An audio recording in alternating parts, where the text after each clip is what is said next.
He didn't look at my brother. He didn't look at my father. He looked straight at me, and I watched the color drain out of my father's face in real time. I've thought about that moment more times than I can count. The way the room went completely still. The way my father's hand froze mid-gesture, his wine glass hovering somewhere between the table and his mouth. The way Judge Aldridge, and I mean a sitting federal judge, the kind of man my father had spent 30 years trying to impress at charity dinners, pushed back his chair, stood up and extended his hand to me like I was the only person in that room worth acknowledging. But I'm getting ahead of myself. That's how it always goes when I try to tell this story. I start at the end because the end is the part that finally made sense of everything that came before it. Let me start where it actually started. Or at least, where I first understood that my father had already decided who I was going to be, long before I had any say in the matter. I grew up in Charlottesville, Virginia, the middle child of 3. My older brother Preston had been my father's project since birth, the one who was going to carry the family name into something that mattered. My younger sister Lily was the beautiful one, the social one, the one who knew how to work a room by the time she was 14. And then there was me. My father, Douglas Hartwell, was a commercial real estate developer. Not a hugely famous one, not a billionaire, but comfortable enough that he had opinions about everything and the confidence to express them loudly at dinner tables. He'd built a decent portfolio in the Charlottesville and Richmond corridor over 30 years, and he wore that success the way some men wear a watch, conspicuously, and mostly so other people would notice. My mother, Cecilia, was the kind of woman who smoothed things over.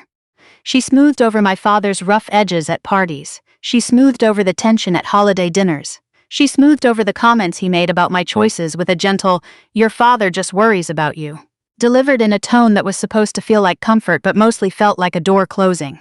I wasn't the problem child exactly. I didn't cause scenes. I didn't rebel in any obvious way. I just didn't fit the shape my father had cut out for me. I was quiet where he wanted charisma. I was precise where he wanted boldness. I was interested in medicine when he thought I should be interested in business, and I was stubborn, quietly, completely stubborn, about going my own way.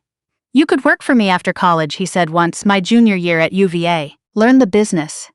Preston's going to need someone detail-oriented to handle the contracts side." "I'm pre-med, Dad. I know what you are." He said it the way you'd say I know what the weather's doing, like it was an inconvenience you just had to wait out. I finished pre-med. I applied to medical school. I got into Duke, which I thought might finally be the thing that shifted something in him. Duke. Top 5 medical program in the country. I'd worked myself down to a skeleton for 4 years to get there. He asked me what the tuition was. I told him. He whistled low through his teeth and said, "That's a lot of money for something you'll spend your life doing in a basement." He meant the surgical suites. He'd been to my hospital once, years later, and the first thing he said when he saw the OR wing was that it looked like a basement. He wasn't entirely wrong about the look of it. But that's not what he meant. I matched into neurosurgery. That was the goal I'd had since my second year of medical school, when I assisted on a procedure that I can only describe as watching someone bring a person back from the edge of themselves. The attending's hands were so steady, so certain. She narrated everything for the residents in this calm, almost quiet voice, and I stood there thinking, I want to do that. I want to be that sure of something. It took 8 more years. Residency at Duke, fellowship at UCSF, and then a position at the University of Virginia Health System, which brought me back to Charlottesville in my early 30s, older, harder, better at the work than I had ever been at anything else in my life, chief resident, then attending. Then, at 36, the youngest person in the department's history to be named Director of Neurosurgical Services. I didn't tell my father about the directorship right away. I told my mother and she said, "Oh, sweetheart, that's wonderful," in the same voice she used when I told her I'd gotten a good parking spot downtown. I didn't tell my father at all, actually. He heard it from my brother Preston, who heard it from someone at the Charlottesville club who apparently knew someone at the hospital. My father called me that evening. I thought, for one brief, unguarded moment, that this was going to be the call where he said it, where he finally said the thing I'd been waiting to hear my whole adult life. "I heard you got some title," he said. "Director of Neurosurgical Services." "Right." A pause. "Your sister's engaged." That was the entire conversation about my directorship.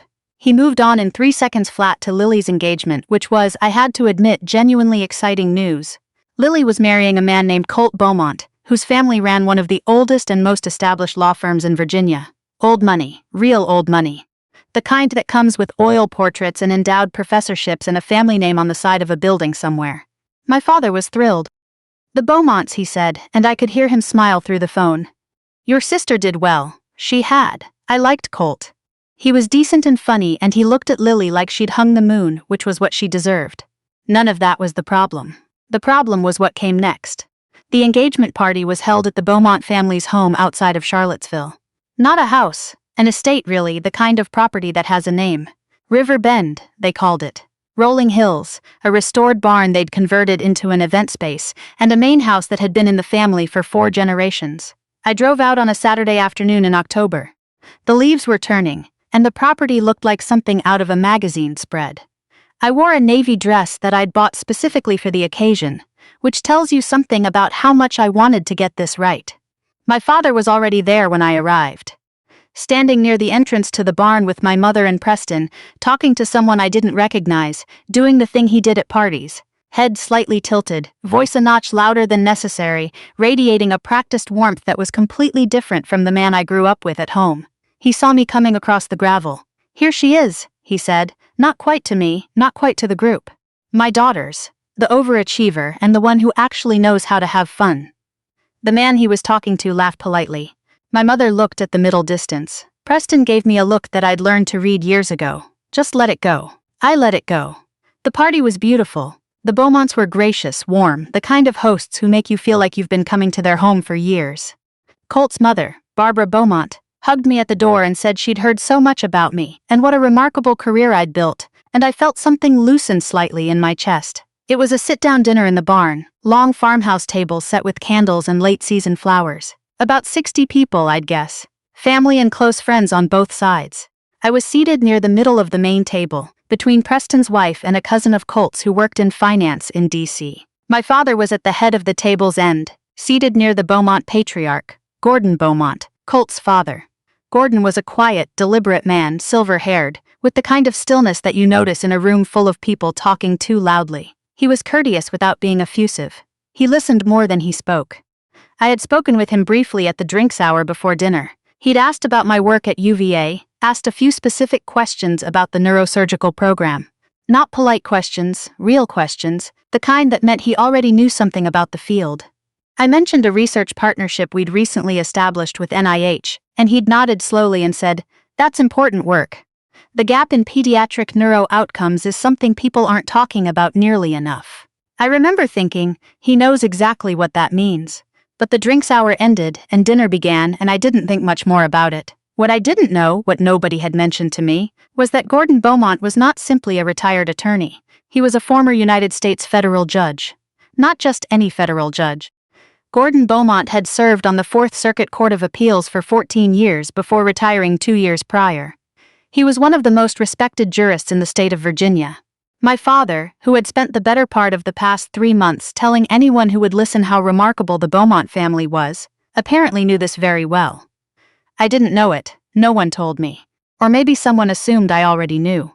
That happens in families where certain information is considered so obvious it doesn't need to be said. Dinner was served. The first course arrived, a butternut squash bisque that was genuinely excellent, and the table settled into the comfortable hum of 30 overlapping conversations. My father, I noticed, was working hard. He had Gordon Beaumont's attention, or was attempting to, talking about a development project in the Shenandoah Valley with the particular energy he reserved for people he wanted to impress. Gordon listened, nodded occasionally, responded in short, measured sentences. At some point during the main course, lamb, rosemary potatoes, roasted green beans. I said something to Preston's wife about a patient case I'd found interesting that week. I wasn't holding court about it, it was just conversation. But my father apparently was listening. "We don't need to bring the hospital to dinner," he said from down the table, loud enough that the 4 people nearest us went briefly quiet. I looked at him. "I was just telling Karen, I'm sure Gordon doesn't want to hear about surgeries while he's eating." My father laughed, the way he laughed when he wanted something to sound like a joke that wasn't a joke. "My daughter. She thinks every room is a medical conference." Gordon Beaumont looked at me from his end of the table, not unkindly, just looked. I smiled and picked up my fork. I was used to this. I want to be clear about that. I had 20 years of practice at swallowing moments like that one. You learn to coat them in something smooth and let them slide down without making a face. But then Gordon Beaumont set down his knife. "Actually," he said, and the word landed in the quiet that had followed my father's comment, "I was hoping to hear more about the NIH partnership Dr. Hartwell mentioned earlier." It took my father a moment to process that. I watched him blink. "The NIH," he started. "The Pediatric Neurosurgical Outcomes Research," Gordon said. He wasn't looking at my father, he was looking at me. "You mentioned a multi-site trial. I'm curious about the methodology. The gap in data for children under 5 has been a problem in court-admissible expert testimony for years. Cases that hinge on causation in neurological injury. The science has lagged behind what attorneys and judges actually need." He paused. I followed the literature on this fairly closely during my time on the bench. The table was quiet in that particular way tables go quiet when they sense something has shifted. I set my own fork down. "The trial is looking at 90-day functional outcomes across 12 pediatric hospitals," I said. "The core problem has been inconsistent measurement tools. Every institution was essentially running its own definition of functional recovery, which made cross-site comparison nearly meaningless. We standardized the instrument set last year." Gordon nodded slowly. "That's the right move. Without standardization, you can't establish causation in any meaningful legal or clinical sense." He glanced briefly at my father, just glanced, and then back to me. "Dr. Hartwell, how long have you been directing the program at UVA?" 2 years, I said. "And you trained at UCSF for your fellowship?" "Yes, excellent program." He said it with the finality of someone who'd had occasion to evaluate neurosurgeons professionally over many years, as an expert witness assessor, as someone who'd presided over cases where the difference between a good neurosurgeon and a great one had mattered enormously to the outcome. "Colt tells me you're one of the best in the state." I opened my mouth. I closed it. I genuinely didn't know what to say to that. "He said that?" I managed. Gordon smiled. "He said considerably more than that, but we'll leave it there for now." Across the table, my father was very still. After dinner, people drifted out toward the fire pits that had been set up on the lawn. The night had gone cool the way October nights in Virginia do, that particular kind of cool that smells like fallen leaves and wood smoke, and the specific melancholy of a beautiful thing ending. I stood near one of the fires with a glass of wine and my brother Preston, who had appeared at my elbow with the slightly guilty energy he always had when he'd witnessed something at our father's expense. "That was something," he said quietly. "It was a dinner conversation. You know what I mean." I did know, but I didn't want to say it out loud, not yet. Not while I was still sorting through the feeling, which was not triumph, exactly. It wasn't gloating. It was something older and more complicated. It was the feeling of having been seen by exactly the right person at exactly the moment when someone else was trying very hard to make you invisible. My father found me about 20 minutes later. He came up beside me at the fire, stood there for a moment without speaking. He had his hands in his pockets, he was looking at the flames. "You never told me you were doing research with the NIH, he said finally. "You never asked." A long silence. "Gordon Beaumont sat on the Fourth Circuit," my father said. 14 years. One of the most important courts in the country. "I know that now." Another silence. The fire crackled. Somewhere across the lawn, Lily laughed at something Colt said, and the sound of it floated through the October air. "He knows your work," my father said. It wasn't quite a question. Apparently. My father was quiet for a long time after that. Long enough that I thought maybe that was all. That this was as close as he was going to get, and I should just accept it and go find my mother. Then he said, "I didn't know it was that kind of work." I looked at him. He was still looking at the fire. His jaw was set in that particular way it got when he was working through something he didn't want to admit. He was 63 years old and he had never once told me he was proud of me, not in any direct and unambiguous way, and I don't know what I expected from that moment at the fire pit. "It's always been that kind of work," I said. "You just never asked." He didn't respond. I didn't press it. I went to find my mother, who was sitting inside with Barbara Beaumont, the two of them deep in conversation about Lily's dress. My mother looked up when I came in, and I sat down beside her, and she put her hand over mine on the table, just for a moment, just briefly, and I thought, she knows, she's always known, she just never knew how to fight for it. I didn't take my hand away. 3 months later, in January, UVA held its annual recognition ceremony for faculty and clinical staff. It was a formal event, suits and dresses, a proper stage with a podium, the kind of evening the hospital put together once a year to remind everyone that the work mattered. I was being recognized for the NIH partnership and for a paper that had been published in the New England Journal of Medicine the previous fall, a study on surgical outcomes in pediatric craniopharyngioma resection that had apparently gotten more attention in the field than I'd quite realized. I hadn't told my family about the ceremony, or rather, I'd told my mother, quietly, a few weeks before. I hadn't told my father. My mother told him anyway. They were both there when I walked into the auditorium. My father in a dark suit, sitting in the third row, looking like a man who had somewhere else to be but had decided, at the last possible moment, to come anyway. My mother was in the front row. The ceremony was long, the way these things are. Several other faculty members were recognized before me, and I sat in the wings and listened and thought about a lot of things that I probably shouldn't have been thinking about while I was waiting to walk across a stage. I thought about the first time I'd told my father I wanted to be a doctor. I was 11. He'd looked at me with that particular expression. Not mean, not dismissive, just absent. Like the idea hadn't quite landed anywhere. I thought about medical school applications. About the letter I'd written to Duke. The personal statement about why I wanted to go into neurosurgery, which I'd spent 3 weeks on and shown to no one, because there was no one in my family I thought would understand what I was trying to say. I thought about 8 years of residency and fellowship.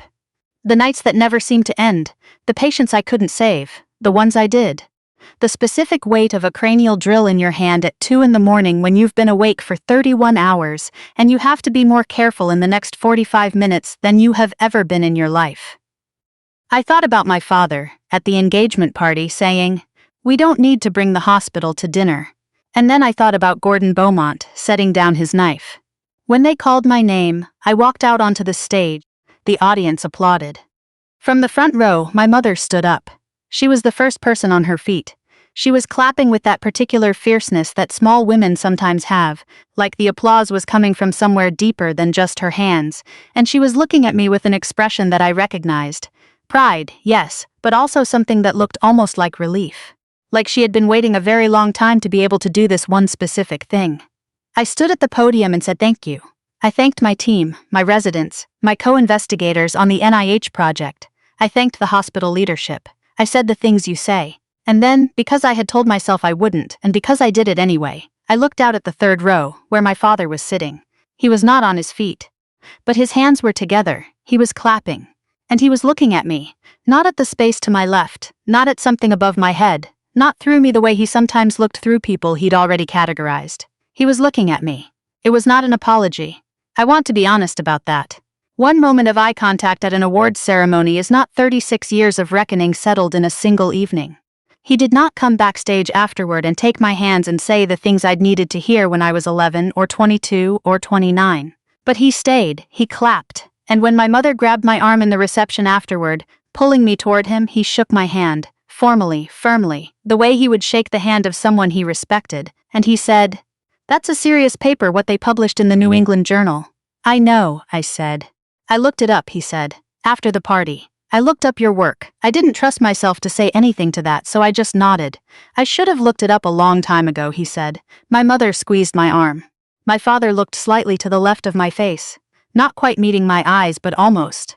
And then he cleared his throat and said something about the parking situation in the hospital garage, and the moment closed over like water closing over a stone, smooth and fast and final. I have thought about forgiveness more times than I can say. I think about it the way you think about something you know you need to do but keep setting down because the timing never feels right, or because you're not sure yet what it would mean to pick it up.